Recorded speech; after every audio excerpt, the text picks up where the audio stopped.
Welcome to the fog hut. Nathaniel Carter was tired of people. After 38 years of city life, he had reached his limit. The endless noise, the faces of strangers brushing past, the suffocating closeness of civilization, all of it had chipped away at his sanity. The wooden house in the woods was supposed to be his sanctuary, a place where he could rebuild himself. The day he arrived, the forest was bathed in the golden light of late afternoon. The towering pines whispered in the breeze, their needles carpeting the ground in shades of green and brown. The house stood at the center of a small clearing, its dark wood blending almost seamlessly into the surroundings. It wasn't much to look at, 2 stories, an old stone chimney, and windows clouded with grime, but it was his. Nathaniel had bought it sight unseen, drawn in by the low asking price and the promise of seclusion. The realtor's warnings about the house's history had rolled off him like rain on wax. He didn't care about the rumors of disappearances or the tales of strange lights in the forest. Ghost stories, he thought. Every small town has them. For the first few days, the silence was blissful. Nathaniel spent his time unpacking, repairing small things around the house, and exploring the dense woods that stretched for miles in every direction. Nights were different. The stillness that had seemed peaceful during the day became oppressive after dark. The house creaked and groaned like an old ship adrift at sea, and the wind in the trees sounded almost human, as though the forest was sighing in its sleep.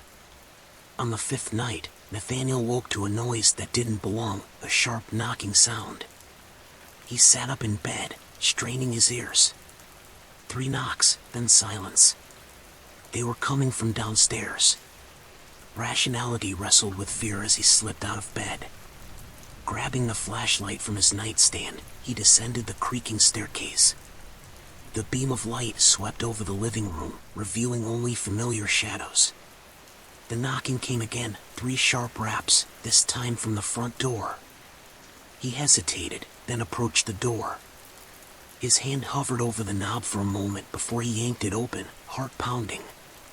The clearing was empty, the moonlight painting everything in shades of gray. "Hello?" His voice sounded small against the vastness of the night.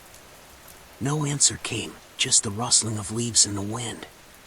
Shaking his head, he closed the door and locked it. Must be the wind, he told himself. Or maybe an animal. Back in bed, Nathaniel struggled to fall asleep. He lay awake, staring at the ceiling, his ears straining for any sound out of place. When the knocking resumed, louder this time, it wasn't at the door. It was coming from within the walls. The following morning, Nathaniel tried to brush off the events of the night. Houses settle, he told himself. Old wood creaks and shifts. But he couldn't ignore the unease that had settled in his chest like a stone. He spent the day busying himself with chores, chopping wood for the fireplace, repairing a broken step on the porch, and trying to scrub the stubborn grime from the windows. The physical labor helped to ground him, to remind him that the house was just a house, old, yes, but nothing more. But that night, the knocking returned, accompanied by whispers. At first, he thought it was the wind again, but the sound was too deliberate, too human. It was faint, like voices murmuring just beyond the edge of hearing. He pressed his ear to the wall in the living room, trying to make out the words, but they slipped away as soon as he focused on them. "Nathaniel." He froze. The voice had been clear this time, a breathy whisper that sent chills down his spine. He spun around, shining his flashlight into every corner of the room, but nothing was there. "Nathaniel." The voice came again, from behind him.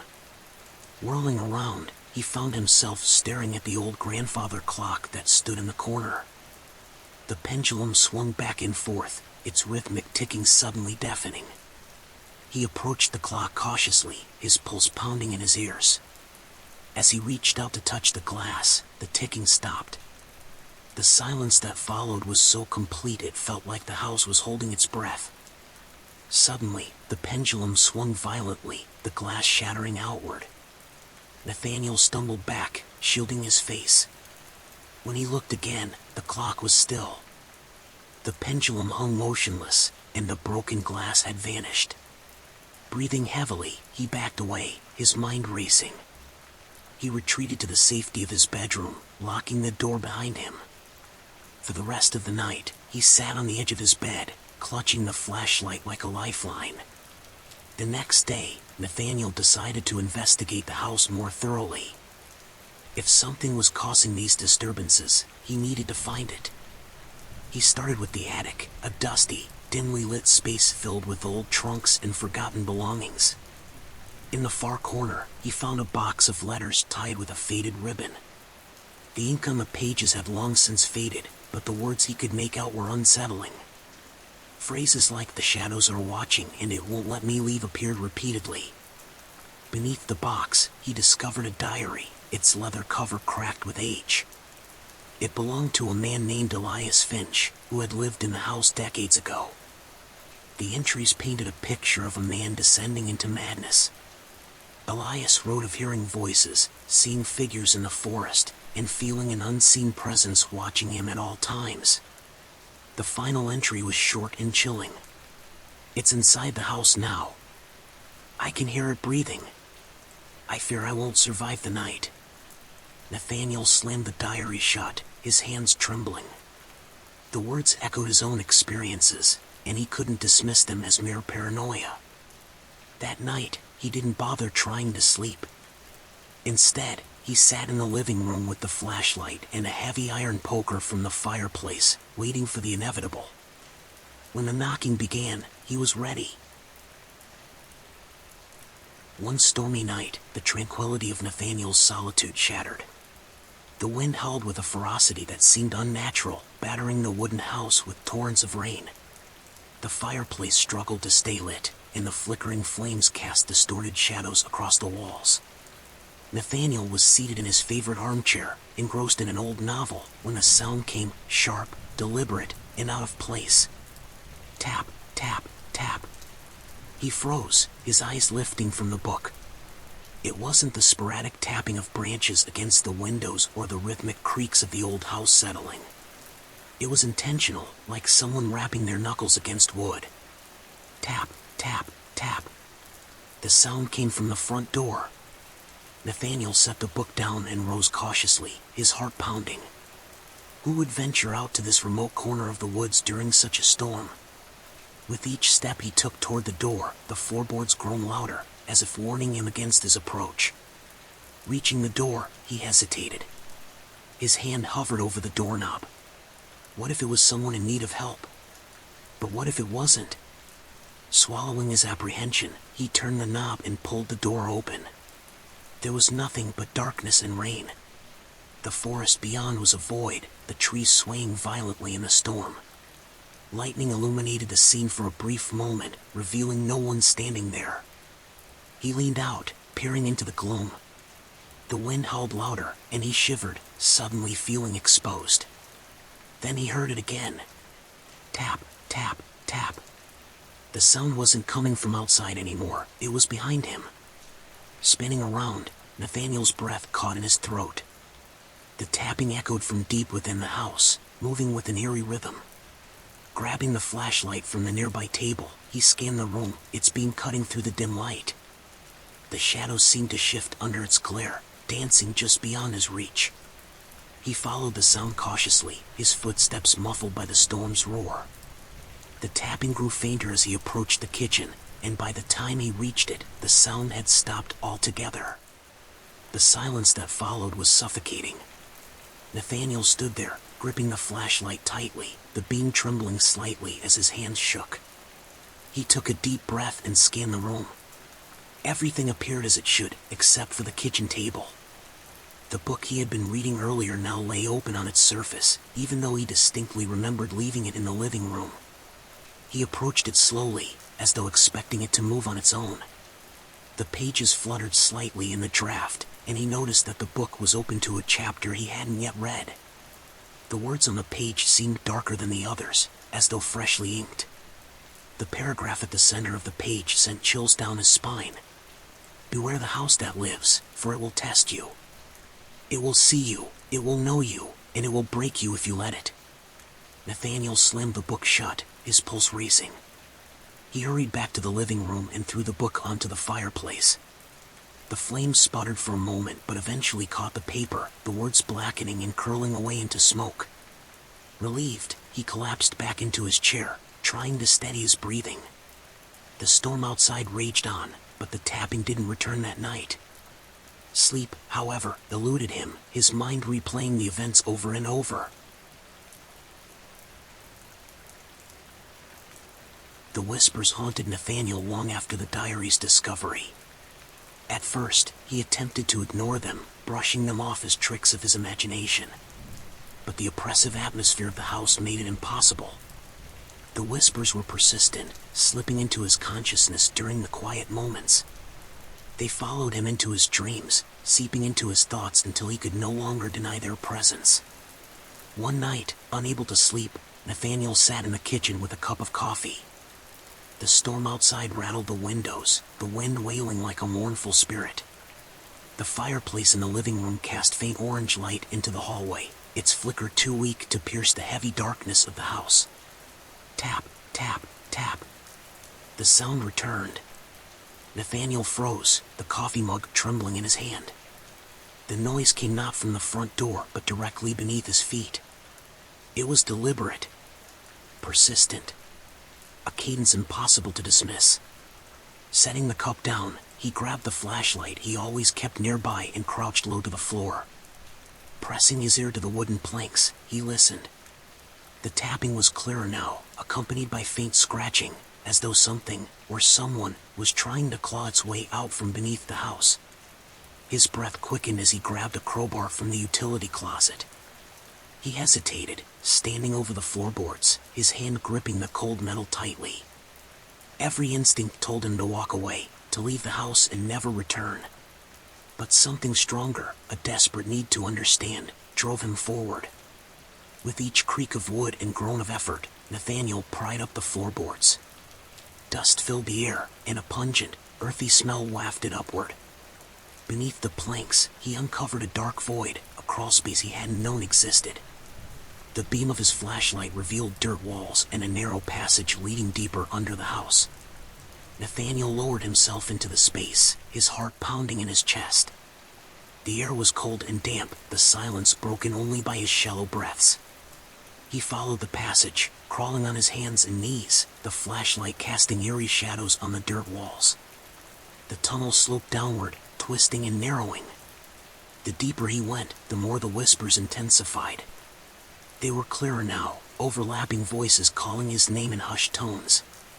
He couldn't turn back, even if he wanted to. The walls seemed to close in behind him, the earth pressing against his back. Finally, the passage opened into a small, hollow chamber. The air was thick and stale, and the walls glistened with moisture. At the center of the chamber lay a wooden box, its surface etched with strange symbols. The carvings were intricate and chaotic, spiraling patterns that seemed to shift under the flashlight's beam. Nathaniel hesitated before reaching for the box. His hands trembled as he lifted the lid, revealing its contents: a tarnished pocket watch, a handful of withered flowers, and a photograph. The photograph made his blood run cold. It was of him. In the picture, he stood in front of the wooden house, staring directly at the camera. But the background was wrong. Where the thick forest should have been, there was only barren earth under a swirling, stormy sky. Nathaniel stumbled back, dropping the photograph. As it hit the ground, the whispers erupted into a cacophony. The voices weren't just calling his name anymore, they were screaming it. The chamber trembled, dirt crumbling from the walls as an unnatural wind howled through the tunnel. Scrambling to his feet, Nathaniel grabbed the photograph and shoved it into his pocket before fleeing the chamber. The tunnel seemed longer on the way back, the walls pressing tighter as if the earth itself wanted to swallow him whole. He emerged into the crawlspace just as the tunnel collapsed behind him, the noise like thunder reverberating through the house. Back in the living room, Nathaniel gasped for air, his hands caked with dirt and his mind reeling. He collapsed into his chair, staring at the floorboards he had hastily replaced. The photograph burned in his pocket, a way he couldn't ignore. Pulling it out, he studied it again, His own face stared back at him, hollow-eyed and grim. The date on the photograph's corner caught his attention. It was dated 2 days from now. Nathaniel's pulse quickened as the realization struck. The house wasn't just alive, it was watching him, controlling him, pulling him deeper into its grip. The whispers were no longer in his head, they were coming from the walls, the very structure of the house itself. That night, he didn't sleep. The storm outside subsided, but the house's oppressive silence was worse.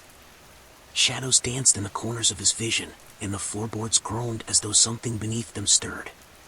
The house wasn't just alive, it had plans for him. Nathaniel awoke to an eerie stillness. It was the kind of silence that felt unnatural, pressing against his ears like a weight. The whispers that had plagued him in recent weeks were absent, replaced by an oppressive quiet. The air in the wooden house felt heavier, and the familiar creaks of the floorboards under his feet seemed to amplify the emptiness. Yet, something else lingered, an intangible presence that made the hairs on the back of his neck stand on end.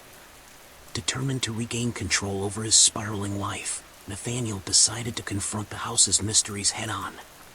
Armed with a flashlight and an old hunting knife he'd found in a drawer, he descended into the basement. The door creaked open with a groan, revealing a steep staircase that vanished into darkness. Each step he took echoed unnaturally, as if the sound was swallowed by the shadows. The basement was unlike the rest of the house. It was damp and cold, with walls lined by rough-hewn stones and patches of mold.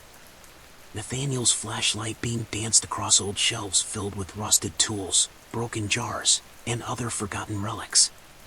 At the far end of the room, a large wooden chest sat ominously, its surface scarred and weathered. He approached the chest cautiously, his breath visible in the chilled air. The closer he got, the stronger the sense of dread grew. With trembling hands, he pried it open. Inside were bundles of yellowed papers, bound together with fraying string. They were filled with cryptic symbols and handwritten notes in a language he couldn't decipher. However, one phrase repeated itself throughout the pages, written in bold, jagged letters: "The Watcher is bound, but the seal weakens."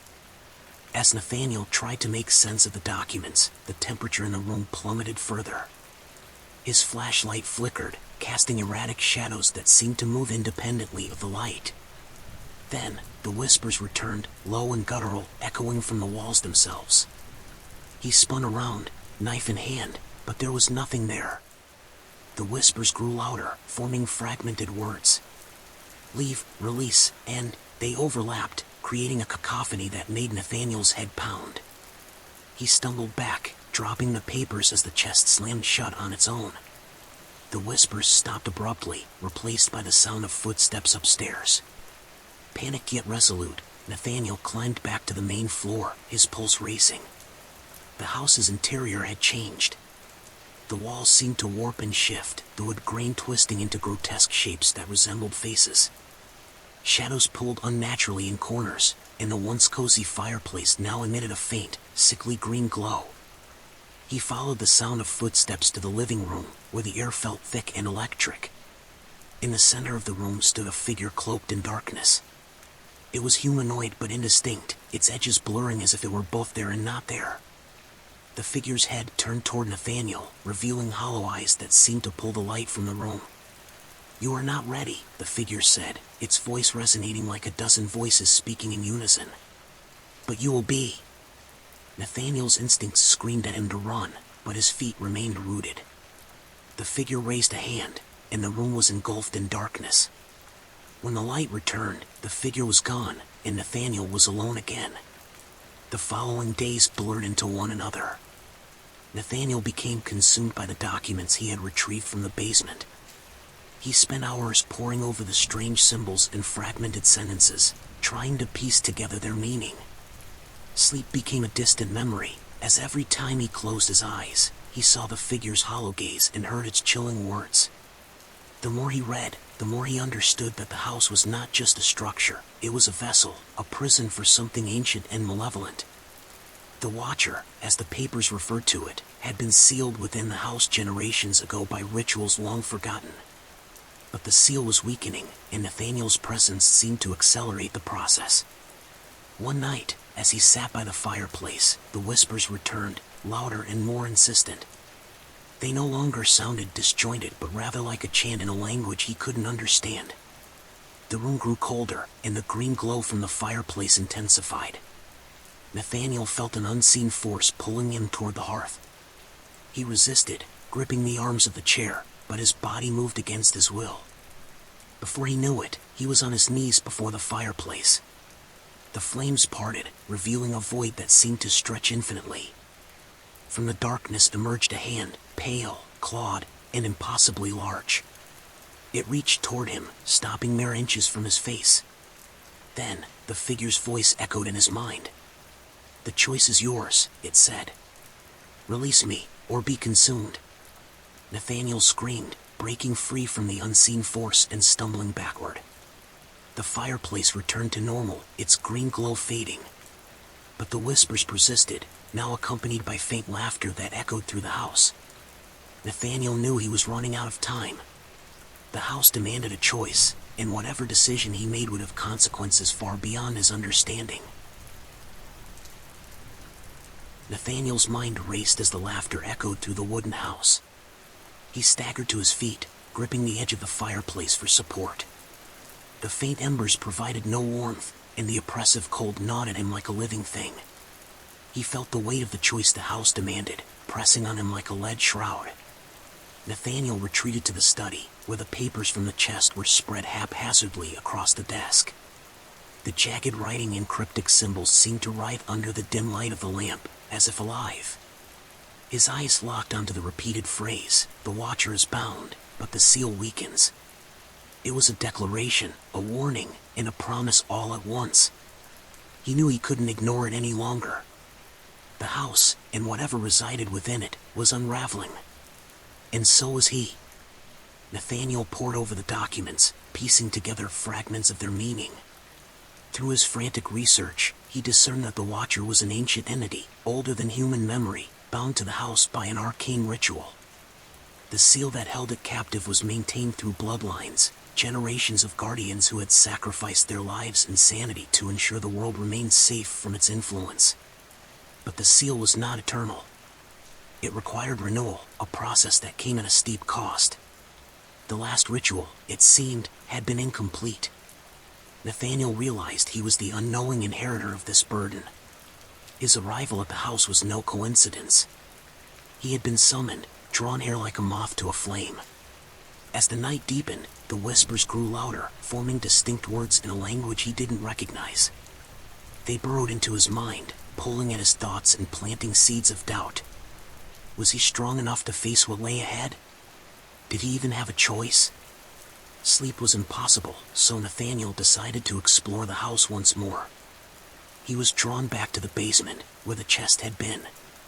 But when he descended the stairs, the room had changed. The walls pulsed with an unnatural rhythm, as if alive. The air was thick with the stench of decay, and the floor was covered in a thin layer of viscous black liquid. In the center of the room stood a mirror that hadn't been there before. Its surface was cracked, and the frame was intricately carved with symbols that matched those in the papers. Nathaniel approached cautiously, his reflection distorted and fragmented in the glass. As he stared, the whispers coalesced into a single voice. "The seal weakens because you doubt," it said. "Doubt is a crack, and through it, I will emerge." Nathaniel reached out to touch the mirror, but the surface rippled like water. His reflection shifted, transforming into the cloaked figure with hollow eyes. It stepped forward, emerging from the mirror like a phantom. Nathaniel stumbled backward, clutching the knife he had brought with him. "You cannot run," the figure said, its voice a cacophony of echoes. "You cannot hide. You were chosen for this." Nathaniel's grip on the knife tightened. "Chosen for what?" he demanded, his voice trembling. "To decide," the figure replied. "Release me, and you will be free. Deny me, and you will suffer." The figure raised a hand, and the room plunged into darkness. Nathaniel felt himself falling, as if the ground had vanished beneath him. When he opened his eyes, he was no longer in the basement.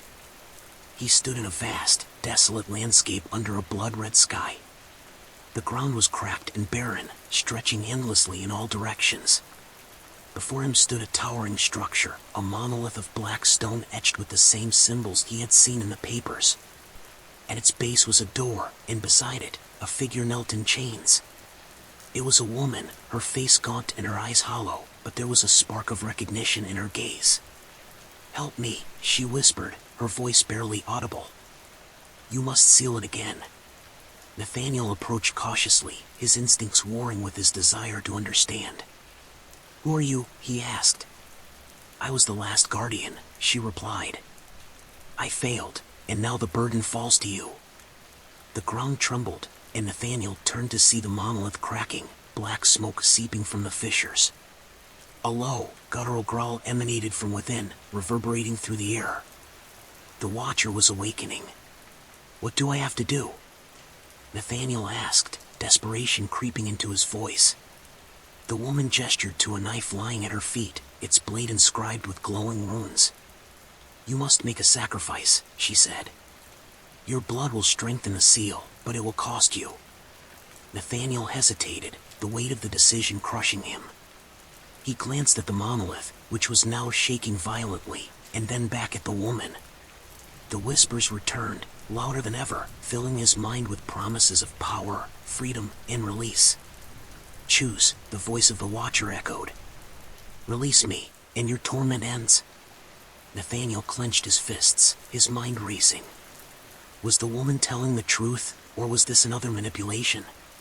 Could he trust the whispers, or would releasing the Watcher doom the world? As the monolith cracked open, revealing an abyss of swirling darkness, Nathaniel made his decision.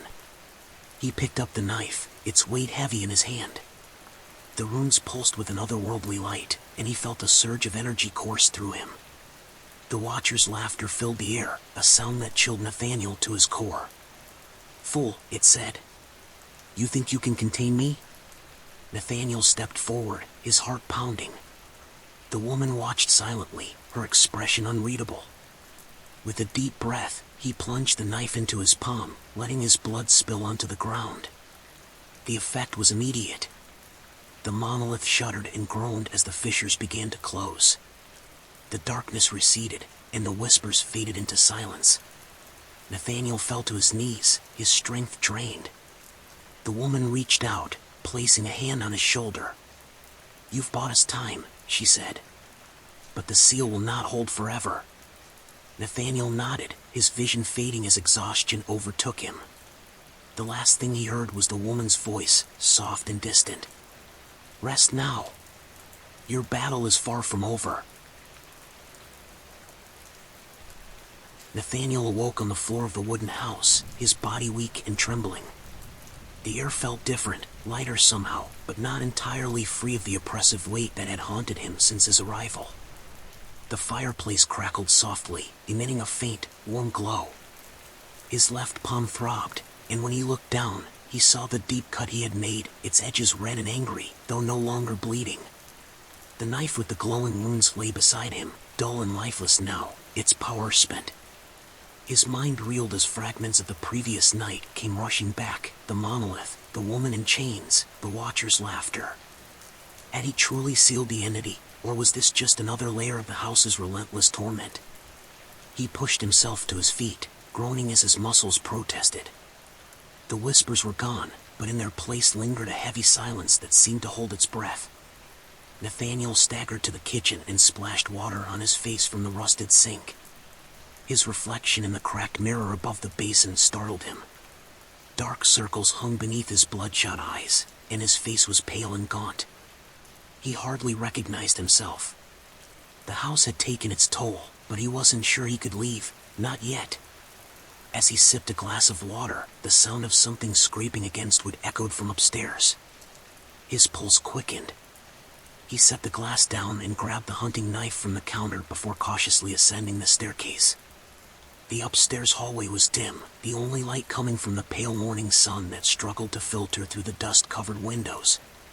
The sound grew louder as he approached the master bedroom. He pushed the door open slowly, the creaking hinges cutting through the silence. The room was empty, save for a wooden rocking chair in the corner. It swayed back and forth, its rhythmic motion unnaturally steady. Nathaniel scanned the room, his grip tightening on the knife. There was no one else there, yet the chair moved as if propelled by an unseen force. Steeling himself, Nathaniel stepped forward and grabbed the chair's arm. The moment he touched it, the room seemed to shift. The walls rippled like water, and the air grew heavy with the scent of burning wood. His vision blurred, and for a moment, he was somewhere else. He stood in the same room, but it was brighter, livelier. Sunlight streamed through pristine windows, and the walls were painted a warm, inviting color. A man sat in the rocking chair, cradling a small child in his arms. A woman stood nearby, laughing softly as she folded clothes. The scene was idyllic, a stark contrast to the decayed reality Nathaniel had come to know. But then, as quickly as it had appeared, the vision darkened. The man's face twisted into a mask of terror, and the woman screamed as black tendrils burst through the walls, engulfing them both. The child's cries were swallowed by the darkness, and the room was once again cold and lifeless. Nathaniel staggered backward, his chest heaving. The rocking chair was still now, as if mocking him. He turned and left the room, his mind racing. The vision had felt real, like a memory imprinted on the house itself. But whose memory was it? Back in the study, Nathaniel sifted through the papers once more, searching for clues. Among the cryptic symbols and phrases, he found a sketch of the monolith, its surface covered in the same glowing runes as the knife. Beneath it was a single line of text, the seal is forged in blood, but only the willing may bind.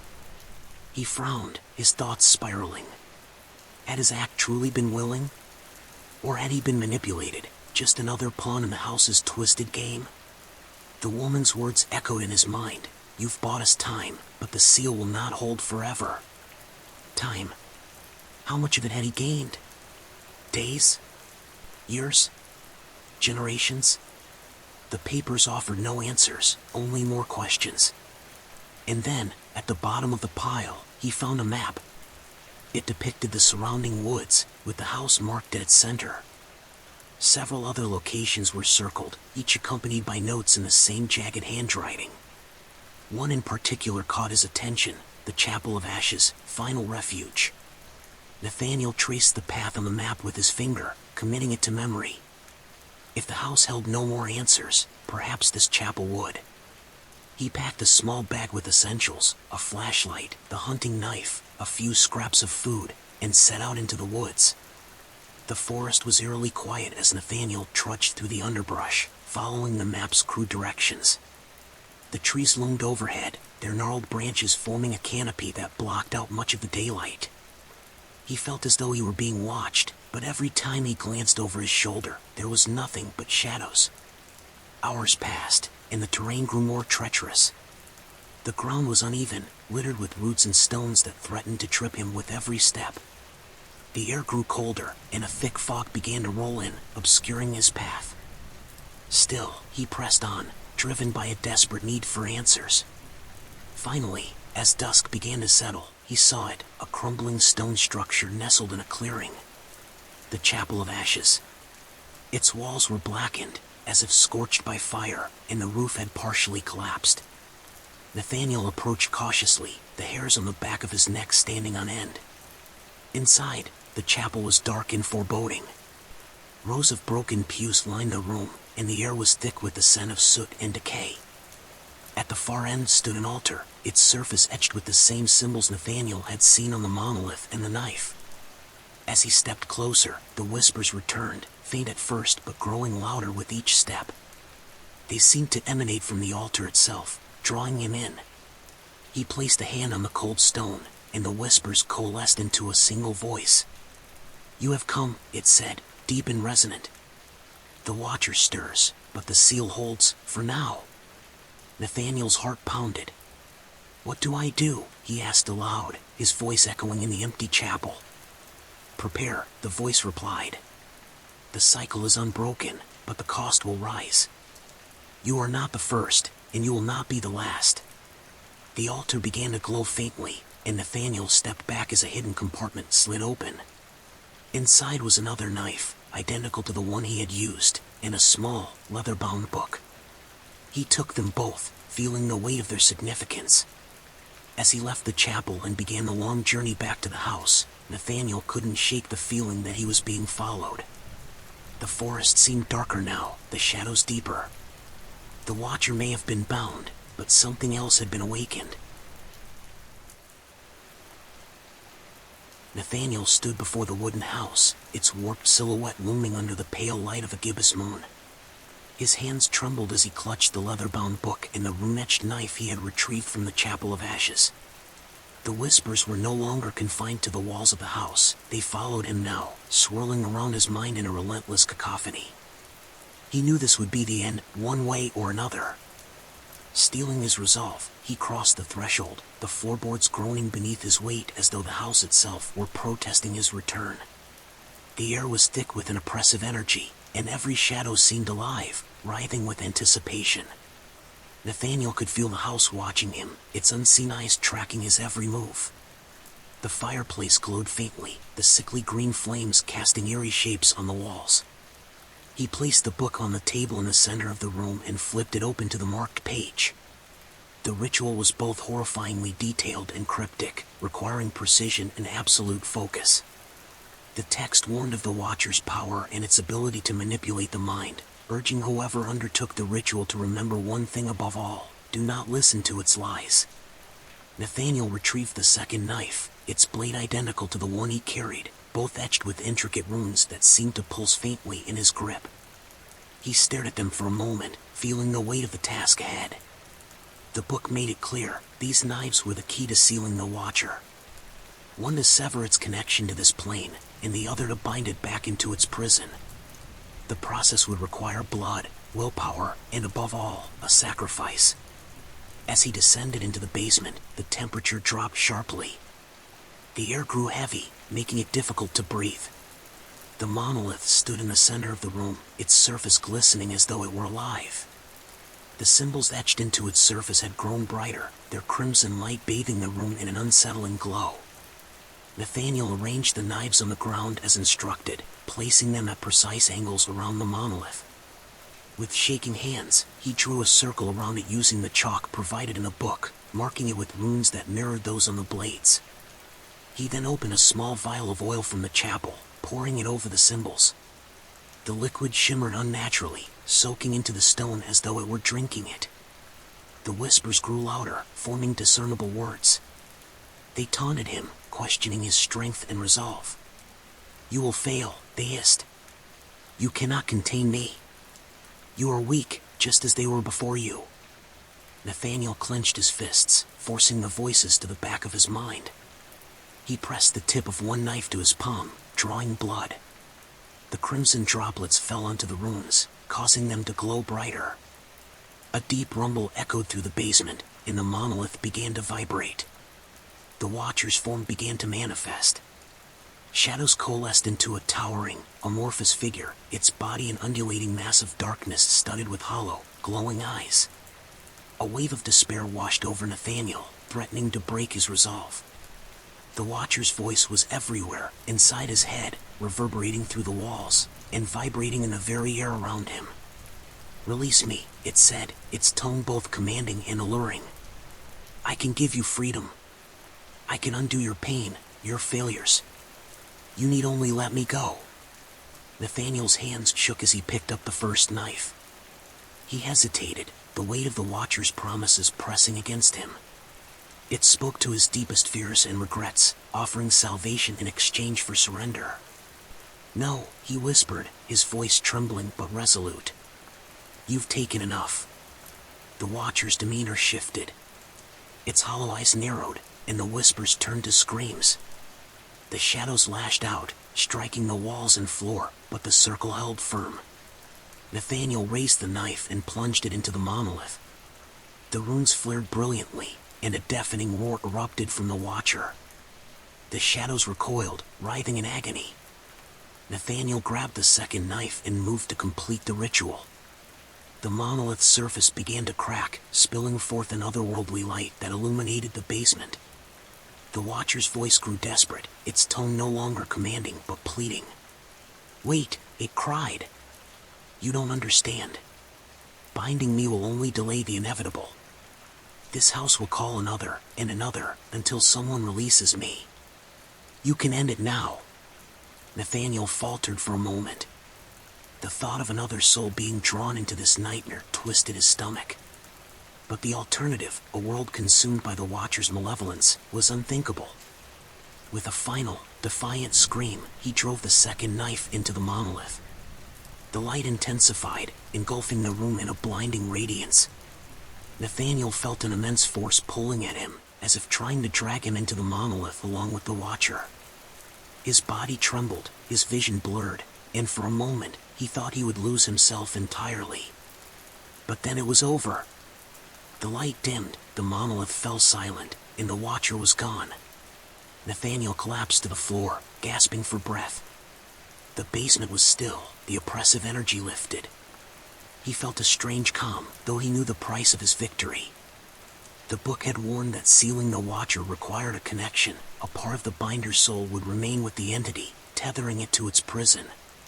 Nathaniel could feel the bond, a faint pull in the back of his mind, but he accepted it as the cost of ensuring the world's safety. As he ascended the stairs, the wooden house seemed different. The walls no longer shifted, the shadows no longer danced, and the whispers had finally ceased. The house was quiet, its malevolence subdued. Nathaniel stepped outside, the cool night air filling his lungs. He looked back at the house, its windows dark and lifeless. He knew it was only a matter of time before someone else stumbled upon it, drawn by its unexplainable pull. But for now, the world was safe, and the Watcher was bound once more. Nathaniel walked into the forest, leaving the house behind. He didn't know where he was going, but for the first time in what felt like an eternity, he was free.